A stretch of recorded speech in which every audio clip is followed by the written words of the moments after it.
Hello friend, welcome to our channel Mister class 9 10। मैं अकमल खान है आप लोगों को क्लास 10th आपका सोशल साइंस सामाजिक विज्ञान में जो आपका अर्थशास्त्र है ये पढ़ने जा रहे हैं। अर्थशास्त्र के बारे में जो आपका पहला चैप्टर है, आपके पास अर्थशास्त्र में 4 चैप्टर होंगे। इसमें पहला आपका चैप्टर है क्या, विकास। ये अध्याय 1 है विकास, कि कैसे विकास हुआ, इसके बारे में पढ़ने जा रहे हैं। देखिए आपके पास ये जो है याद रखने योग्य बातें, क्योंकि आपको इम्पॉर्टेंट होता है कि ये चीज़ें आपको याद रहनी चाहिए, तभी आप एग्ज़ाम में लिख पाएंगे। यानी कि याद रखने जो योग्य बातें हैं ये आपकी छोटी छोटी लाइन में कुछ लाइनें होंगी, यहाँ पर आपके पास दिया गया है। तो इन लाइनों में से आपको जो मोस्ट इम्पॉर्टेंट लाइनें हैं इनको आपको ध्यान में अपने रखना है। जैसे अर्थव्यवस्था क्या है, तो इससे आप एग्ज़ाम में आपके 1 नंबर का जो 2 नंबर का क्वेश्चन आता है या फिर आपका बहुविकल्पीय में जो क्वेश्चन रहता है, इसको आप आसानी से ज्ञात कर ले जाएंगे। तो देखिए ये जो आपका है पहला अर्थशास्त्र, ये आपका पहला पॉइंट है, ये है अर्थशास्त्र। तो अर्थशास्त्र क्या है? एक ढांचा जिसके अंतर्गत लोगों की आर्थिक क्रियाओं का अध्ययन किया जाता है। एक ऐसा ढांचा जो लोगों के अंतर्गत लोगों की आर्थिक क्रियाओं का अध्ययन किया जाता है, यानी कि जो उनका आय है, इनके बारे में जो आपकी जैसे अर्थव्यवस्था का मतलब क्या, कोई व्यक्ति कमाया, कितना पैसा कमाया और उसका हम अध्ययन करें, उसका ज्ञात करें कि कितना पैसा कमा रहा है एक साल में, एक महीने में, तो ये आपका हो गया अर्थव्यवस्था। यानी कि एक ढांचा जिसके अंतर्गत लोगों की आर्थिक क्रियाओं का अध्ययन किया जाता हो, वो आपकी अर्थव्यवस्था कहलाती है। जो आपका दूसरा पॉइंट है इसमें क्या है, आर्थिक विकास। एक यानी कि आपका जो है टॉपिक ये है आर्थिक विकास, यानी कि जो आपका हेडिंग है वो है आर्थिक विकास। आर्थिक विकास एक ऐसी प्रक्रिया है जिसके द्वारा एक अर्थव्यवस्था की वास्तविक प्रति व्यक्ति आय दीर्घ अवधि से बढ़ती है। यानी कि आर्थिक विकास, यानी कि आपका देश का आर्थिक विकास कैसे होगा, ये पूछ लिया जाए कि देश का आर्थिक विकास कैसे होगा, या फिर आपको कोई टॉपिक दे दिया जाए कि आर्थिक विकास क्या है, तो आप लिखेंगे क्या, एक ऐसी प्रक्रिया जिसके द्वारा, यानी कि एक ऐसा कार्यक्रम, एक ऐसी प्रक्रिया जिसके द्वारा एक अर्थव्यवस्था की वास्तविक प्रति व्यक्ति आय दीर्घ अवधि से बढ़ती जाती है। नहीं बढ़ती जाती है तो विकास होता है, उसकी प्रति व्यक्ति आय, यानी कि आपका एक एक व्यक्ति का जो आय है ये बढ़ती जाती है तो आपकी आर्थिक विकास हो जाती है, यानी कि विकास में बढ़ोतरी होती है। तो ये आप जो आपका तीसरा पॉइंट है, ये है लोगों या समूह का प्राथमिक लक्ष्य। पहला लक्ष्य लोगों और समूह का क्या होना चाहिए,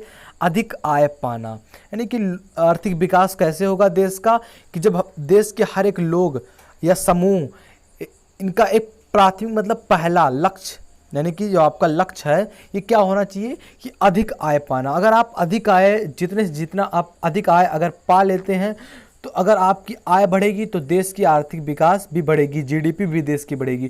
तो आपके आय पर, यानी कि सकल घरेलू जो उत्पाद आपका जीडीपी होता है, ये आपके आय पर निर्भर करता है। तो आपको क्या करना चाहिए कि अपने आय को बढ़ाना चाहिए। इसके अतिरिक्त बराबरी, स्वतंत्रता, सुरक्षा व आदर भाव का लक्ष्य होना चाहिए, यानी कि आदर भाव भी होना चाहिए, स्वतंत्रता, सुरक्षा और आदर भी होना चाहिए। अब इसमें जो आपका चौथा पॉइंट है ये है आर्थिक नियोजन क्या है, देश के साधनों का लाभ उठाकर देश के विकास को योजनाबद्ध रूप से बढ़ाना। यानी कि देश के संसाधन जो आपके बने हैं इनका लाभ उठाकर देश के आर्थिक विकास को योजनाबद्ध रूप से बढ़ाना। यानी कि जैसे आपके पास क्या एक ट्रैक्टर है, वो पड़ा हुआ है, कुछ दिनों से पड़ा हुआ है, जो कि नहीं चल रहा है, तो आप क्या कर सकते हैं, उसके साथ उसको आप बना लीजिए, उस ट्रैक्टर को आप बनवा लीजिए। और जो कुछ नहीं अभी तक कर रहा था, यानी कि उससे कुछ भी आय नहीं आ रही थी, आप क्या करेंगे, उसको बनाएं, खेत में ले जाकर जुताई आप किए, जिससे आप कुछ पैसा कमाएं। और आप जितना ही पैसा कमाएंगे, जो कि आपका यूज नहीं हो रहा था, संसाधन था वो यूज नहीं हो रहा था, जिससे पैसा नहीं आ रहा था, लेकिन अब आप क्या किए, उसको बनाएं और खेत में ले जाकर उसको थोड़ा उससे आय कमाएं। तो ये आय जो कमाते हैं, इससे पहले टॉपिक में आपने क्या पढ़ा कि ज़्यादा से ज़्यादा अधिकतर आप आय अर्जित करें, तभी आपके देश का विकास होगा और आपकी जीडीपी आर्थिक विकास ये बढ़ेगी। अब देखिए आर्थिक नियोजन में आपका यही है कि संसाधनों का प्रयोग करके देश का विकास करना, योजना यानी कि समझ सोचकर और योजना बनाकर देश का विकास करना संसाधनों को लेकर, ये आपकी है। अब देखिए प्रतिव्यक्ति आय या औसत आय, ये क्या है? प्रतिव्यक्ति आय कुल राष्ट्रीय आय और औसत आय यानी कि कुल जनसंख्या। अब देखिए ये क्या है, यानी कि प्रतिव्यक्ति आय यानी कि एक एक व्यक्ति की आय को अगर जोड़ा जाता है तभी आपका पूरा देश का प्रतिव्यक्ति आय बनता है, जिसको आप क्या कहते हैं? जीडीपी।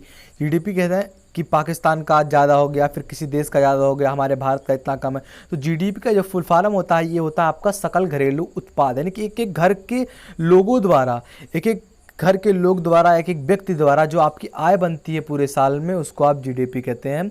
तो आपकी जीडीपी प्रतिव्यक्ति आय से बढ़ती है। अगर आपकी प्रतिव्यक्ति आय, एक एक व्यक्ति की आय बढ़ेगी तो आपकी जीडीपी बढ़ेगी। अब देखिए जो आपका छठा पॉइंट है ये है कि देश के मध्य तुलना करने के लिए उनकी आय सबसे महत्वपूर्ण विशिष्टता समझी जाती है। क्या? देश के मध्य यानी कि देश के बीच तुलना करने के लिए उनकी आय, यानी कि आप देश के लोगों की तुलना कैसे करते हैं कि ये देश विकसित है, ये देश विकसित नहीं है, तो आप किससे करेंगे? क्या पॉइंट होता है कि किसके आधार पर आप क्या करते हैं? तो लिखा हुआ है सीधा सीधा देश के मध्य तुलना करने पर, इनकी उनके व्यक्तियों के जो देश के लोग हैं इनके आय के बारे में आप तुलना करके आप निकालते हैं प्रतिव्यक्ति आय, या फिर इनकी महत्वपूर्ण विशिष्टता समझी जाती है कि इनकी कौन सा देश विकास कर रहा है, कौन सा देश नहीं विकास कर रहा है, या फिर कौन देश महत्वपूर्ण है और कौन देश महत्वपूर्ण नहीं है। तो इससे ये होता है। अब देखिए जो आपका सातवां पॉइंट है ये है देशों के मध्य विकास को नापने के लिए औसत आय के साथ सार्वजनिक सुविधा भी उपलब्धता, स्वास्थ्य सेवाएं, जन्म व मृत्यु दर, जीवन प्रत्याशा, प्रदूषण मुक्त वातावरण आदि मानकों के भी प्रयोग किया जाता है। यानी कि ये क्या कह रहा है कि किससे देश का विकास हो रहा है, यानी कि देश का विकास और किन तरीकों से हो सकता है, किन प्रतिव्यक्ति आय से भी। केवल ये तो नहीं है कि एक पैसा, अगर अब मान लीजिए हमारे देश की आबादी 5 करोड़ होती और किसी दूसरे देश की आबादी, मान लीजिए चाइना वाइना की आबादी आपकी 350 करोड़ 400 करोड़ होती, तो वहाँ अगर एक एक लोग थोड़ा थोड़ा ही पैसा कमाते। अब देखिए आप अगर स्वस्थ नहीं हैं और आप पैसा नहीं कमा पा रहे हैं, तो आप चाह कर भी पैसा नहीं कमा पा रहे हैं, तो आपकी जो आप यंग हैं, आप पैसा कमा रहे थे और आप अब भी बीमार हैं, वातावरण से जूझ रहे हैं, या फिर कुछ ऐसी सुविधाएं जो आपको प्रोवाइड नहीं हो पा रही है। आप जा रहे थे कमाने, मान लीजिए 10 किलोमीटर 5 किलोमीटर, आपके पास बाइक नहीं है, आप रोज़ बस से जा रहे थे, बस नहीं आ रही है, तो ये जो आपके जो कारण हैं इतने, ये आपकी स्वास्थ्य सेवाएं, जन्म मृत्यु दर, जीवन प्रत्याशा, प्रदूषण, इन जो क्रियाओं से आपकी बाधा आ रही है आपके पैसा कमाने में, या फिर आप कमा रहे थे फिर भी नहीं कमा पा रहे हैं। क्यों? जो आपको सुविधा नहीं मिल पा रहा है, कुछ कारण हैं, इनसे भी आपकी प्रतिव्यक्ति आय, देश की प्रतिव्यक्ति आय गिरती है और आपकी ये भी एक महत्वपूर्ण कारक है आपके पर। अब देखिए जो आपका 8वां पॉइंट है, प्रत्येक देश के लिए औसत आय की गणना अंतर्राष्ट्रीय मुद्रा डॉलर में की जाती है। ये आप जानते हैं कि जो गणना की जाती है इंटरनेशनल लेवल पर, ये आपकी, हमारे यहाँ रुपया चलता है और जो यूएस में चलता है आपका डॉलर, ये जो होता है $1 में हमारे यहाँ का 76 रुपया तक होता है। तो ये इस तरीके से आपका ये जो है अंतर्राष्ट्रीय लेवल पर आपका पैसा नहीं ले आता है, हमारे रुपया नहीं ले आता, ये अंतर्राष्ट्रीय लेवल पर डॉलर में ले आता है पैसा, ये आप जानिए। अब देखिए इसके बाद आने वाले हैं आपके 1 नंबर 1 अंक के प्रश्न। ये आपके इम्पॉर्टेंट होंगे क्योंकि 1 अंक में आपका 3 नंबर ये आपका आता है और आपके पास केवल 4 ही चैप्टर हैं, तो ये आपके लिए मोस्ट इम्पॉर्टेंट हो जा रहा है। ये हम अगले जो वीडियो है उसमें पढ़ेंगे 1 नंबर वालों में। तो ये अगर यहाँ तक वीडियो पसंद आए तो लाइक करें। अगर आप देखना चाहते हैं इसके आगे की वीडियो यानी कि 1 नंबर वाले, तो वो हम आपको आप अगली वीडियो में मिल जाएंगे। दोस्तों आशा करते हैं वीडियो पसंद आएगी। यदि वीडियो पसंद आए तो लाइक करना। यदि आप हमारे चैनल पर नए आए तो प्लीज़ चैनल को सब्सक्राइब करिए, बेल आइकन को हिट करिए। मिलते हैं आपसे अगले वीडियो में, तब तक के लिए जय हिंद जय भारत।